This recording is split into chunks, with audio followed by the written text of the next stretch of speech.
Alrighty guys, listen, this is for the city. Got an 8-inch tube buried, one of the biggest shells shot in our city since we had our 4th of July celebration downtown. Now when we went out and we started doing this, we wanted to bring something back to our community. We wanted to bring the spark back. So today, on July 3rd, we're gonna show you guys the level of where we're at and how far we have come with the family, the city, and everybody in it. We appreciate it, and watch this.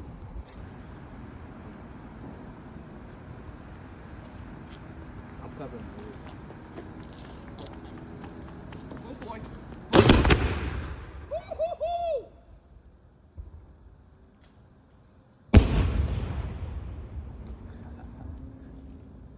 Oh my God. That's how you do it. That's how you do it. That's how you do it.